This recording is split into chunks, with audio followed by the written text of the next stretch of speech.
ಮಿತ್ರರೇ ನಮಸ್ಕಾರ. ಇವತ್ತು ನಾವು ತಿಳ್ಕೊಳ್ಳೋಣ HRMS ನಲ್ಲಿ ಕರ್ನಾಟಕ ಸರ್ಕಾರಿ ನೌಕರ ತನ್ನ ಅರ್ನಿಂಗ್ಸ್ ಅಂಡ್ ಡಿಡಕ್ಷನ್ ಮಾಹಿತಿಯನ್ನ ಹೇಗೆ ತಗೊಳ್ಳೋದು ಅನ್ನುವಂಥದ್ದು.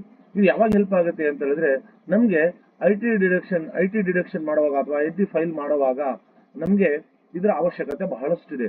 ಅವಾಗ ನಾವು ಪ್ರತಿ ತಿಂಗಳು ಸ್ಯಾಲರಿ ಸ್ಲಿಪ್ ಅನ್ನ ತಗೊಂಡು ನಾವು ಅದನ್ನ ಬರ್ಕೊಳ್ಳುವಂತದ್ದು ಅವಶ್ಯಕತೆ ಬರೋದಿಲ್ಲ. ಹಾಗ ನಾವೇನ್ ಮಾಡ್ಬೇಕು ಅಂತ ಹೇಳಿದ್ರೆ, ಸಂಬಂಧಪಟ್ಟ DDO ಅವರ ಕಡೆಯಿಂದ ಇದನ್ನ ಪಡ್ಕೋಬಹುದು.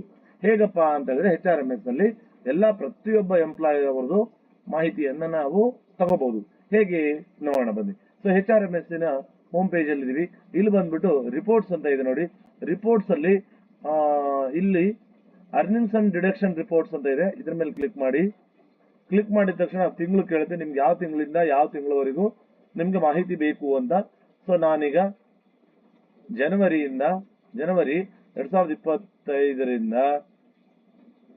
ಪ್ರಸ್ತುತ ಈಗ ಅಕ್ಟೋಬರ್ ವರೆಗೂ ನಾವು ಸಂಬಳವನ್ನ ತಗೊಂಡಿದೀವಿ.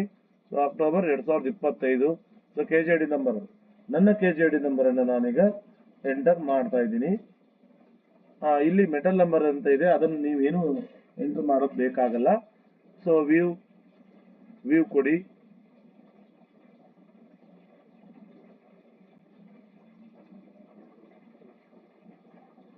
ವ್ಯೂ ಕೊಟ್ಟಾಗ ನಿಮ್ಗೆ ಆ ಮಾಹಿತಿ ದೊರೆಯುತ್ತೆ.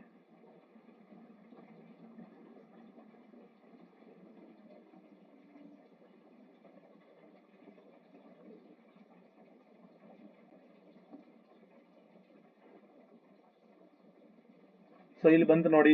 ಈಗ ನಿಮ್ಗೆ ನೋಡಿ KJD ನಂಬರ್ ಇದೆ, ಯಾವ ತಿಂಗಳಿಂದ ನಾವು ಸೆಲೆಕ್ಟ್ ಮಾಡ್ಕೊಂಡಿವಿ ಅನ್ನೋದಿದೆ, ಪೇ ಬಿಲ್ಲು ಜನವರಿ, ಆಮೇಲೆ DA ಅರಿಯರ್ಸ್ ಇದೆ. ಸೊ ಎಲ್ಲವೂ ಕೂಡ ಇಲ್ಲಿ ನಮ್ಗೆ ಅಲ್ಲಿ ಎಂಟ್ರಿ ಮಾಡೋದಕ್ಕೆ ಅನುಕೂಲ ಆಗುತ್ತೆ. ಸೊ ಇಲ್ಲಿಗೆ ಮತ್ತೆ ಬನ್ನಿ. ಇಲ್ಲಿ ಬಂದ್ಬಿಟ್ಟು ನಿಮ್ಗೆ ಯಾವ ಬ್ಯಾಂಕ್ ಅಲ್ಲಿ ಕ್ರೆಡಿಟ್ ಆಗಿದೆ ನೋಡಿ. ಗ್ರಾಸ್ ಸ್ಯಾಲರಿ ಎಷ್ಟಿದೆ, ಗ್ರಾಸ್ ರಿಕವರಿ ಎಷ್ಟಿದೆ, ಗ್ರಾಸ್ ಡಿಡಕ್ಷನ್ ಅಂತ ಇದೆ. ರಿಕವರಿ ಅಂತ ಹೇಳಿದ್ರೆ ಯಾವ್ದಾರ ಲೋನ್ಗಳಿದ್ರೆ ಅವು ರಿಕವರಿನಲ್ಲಿ ಬರುತ್ತೆ. ಸೊ ನಮ್ದು KJD ಲೋನ್ ಇರೋದ್ರಿಂದ ಇಲ್ಲಿ ರಿಕವರಿನಲ್ಲಿ ಬಂದಿದೆ. ಮಾಮೂಲಿ ಡಿಡಕ್ಷನ್ ಅಂತ ಹೇಳಿದ್ರೆ as usual deduction, NPS deduction, ಒಂದಿಷ್ಟು PT ಅವು ಇವು ಇದಾವಲ್ಲ, ಅವು ಇಲ್ಲಿ ಬರುತ್ತೆ.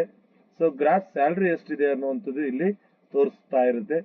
ಸೊ ನೆಟ್ ಸ್ಯಾಲರಿ ನಮ್ಗೆ ಎಷ್ಟು ಬರ್ತಾ ಇದೆ ಅನ್ನುವಂಥದ್ದು ನಮ್ಗೆ ತೋರಿಸುತ್ತೆ. ಸೊ ಇದಿಷ್ಟು ಮತ್ತೆ ಯಾವ ಬ್ಯಾಂಕು, ಯಾವ ಅಕೌಂಟ್ ನಂಬರ್ ಎಲ್ಲವನ್ನೂ ಕೂಡ ಇಲ್ಲಿ ನಮ್ಗೆ ತೋರಿಸ್ಬಿಡುತ್ತೆ. ಸೊ ಇದಾಗಿತ್ತು ನಾವು ಹೇಗೆ ಒಬ್ಬ ಸರ್ಕಾರಿ ನೌಕರನ ಸ್ಟೇಟ್ಮೆಂಟ್ ಅನ್ನ, salary earnings and deduction statement ಅನ್ನ ತಗೋಬೇಕು ಅನ್ನುವಂಥದ್ರ ಕುರಿತು. ಇದನ್ನ ತಗೊಳ್ಳುವಾಗ ನಿಮ್ಗೆ ಏನಾದ್ರು ಡೌಟ್ಸ್ ಗಳಿದ್ರೆ ಅಥವಾ ನಿಮ್ಗೇನಾದ್ರು ಗೊತ್ತಾಗ್ಲಿಲ್ಲ ಅಂತ ಹೇಳಿದ್ರೆ ಕಮೆಂಟ್ ಬಾಕ್ಸ್ ಅಲ್ಲಿ ಮೆನ್ಷನ್ ಮಾಡಿ. ಇದ್ರ ಕುರಿತು ನಾನು ನಿಮ್ಗೆ ಸಹಾಯ ಮಾಡಬಹುದು. ಸೊ ಇದಾಗಿತ್ತು ಈ ಹೊತ್ತಿನ ಮಾಹಿತಿ. ಈ ಮಾಹಿತಿ ಇಷ್ಟವಾಗಿದ್ರೆ ದಯವಿಟ್ಟು ಲೈಕ್ ಮಾಡಿ, ಶೇರ್ ಮಾಡಿ, ಸಬ್ಸ್ಕ್ರೈಬ್ ಮಾಡೋದನ್ನ ಮಾತ್ರ ಮರಿಬೇಡಿ. ಧನ್ಯವಾದಗಳು.